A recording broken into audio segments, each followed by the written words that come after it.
میں اس سے زیادہ بات نہیں کرتا.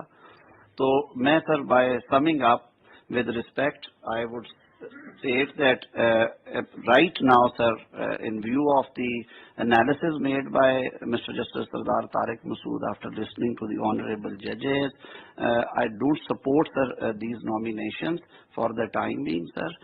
I would request that the rules may kindly be framed determining the principle of seniority and the functioning of the Judicial Commission of Pakistan. مجھے anxiety کا سر اندازہ ہے کہ کورٹ کی 5 سیٹس خالی ہیں جو شاید پہلے کبھی نہیں ہوئی، لیکن سر ان میں سے 4 ابھی اویلیبل ہیں. سردار صاحب کی یہ بات بھی سر درست ہے کہ ہمیں جو ڈیمڈ ہے ابھی آنی ہے نامینیشن، جو سیٹ خالی ویکینسی آنی ہے سر، اس کے بارے میں بھی ابھی نہیں کرنا چاہیے سر. یہ پریسیڈنٹس کہیں شروع نہ ہو جائیں اور بہت آگے نہ چلی جائیں.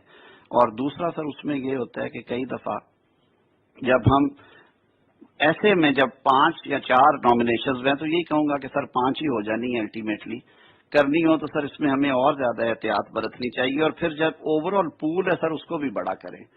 میں ریسپیکٹفلی آئی وڈ سے کہ justice Athar Minallah is also a very honourable جج، ایکسپیرینسڈ ہیں، آئی بین اپیئرنگ بیفور ہم ان کی ججمنٹس پڑھتے ہیں. اسلام آباد ہائی کورٹ سے پہلے بھی سر آئے تھے یہاں پہ چیف جسٹس جو جسٹس اقبال حمود الرحمان صاحب، انہیں سر ضرور کنسیڈر کریں. He would be a good addition to supreme court of Pakistan. اور کورٹ سر اس سے جو دوسرا جو لوگوں میں یہ پرسیپشن ہے کہ سینئر موسٹ ججز جو ہیں اگر ان میں کوئی اس طرح کے نیگیٹو فیکٹرز نہیں ہیں، وہ نہیں سر آ رہے کورٹ سپریم کورٹ میں، اور وہ بیلنس جو ہے سینیورٹی کے حوالے سے یا فٹنس کے حوالے سے اس پہ باتیں ہوتی ہیں سر. یہ زیادہ ٹرانسپیرنٹ چیزیں ہو جائیں گی. اسی طرح سر جب آپ نامینیشن کنسیڈر کرنے لگیں تو ضرور کنسیڈر کریں جو پشاور کے باقی 2 جج صاحبان ہیں ان کو پیرٹی میں دیکھیں، کمیشن اس کو تاکہ اپنی ہم رائے دے سکیں. اور ان گزارشات کے ساتھ سر میں right now sir I don't support the nominations. بہت شکریہ سر.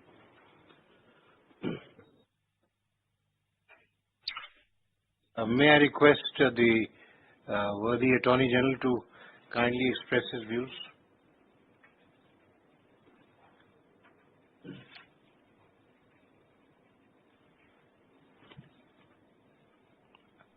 Ashraf Saab, we can't hear you.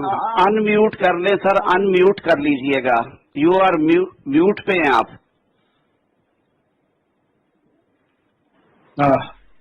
Assalamu alaikum ji. I'm not computer savvy, nor do I know much about these things.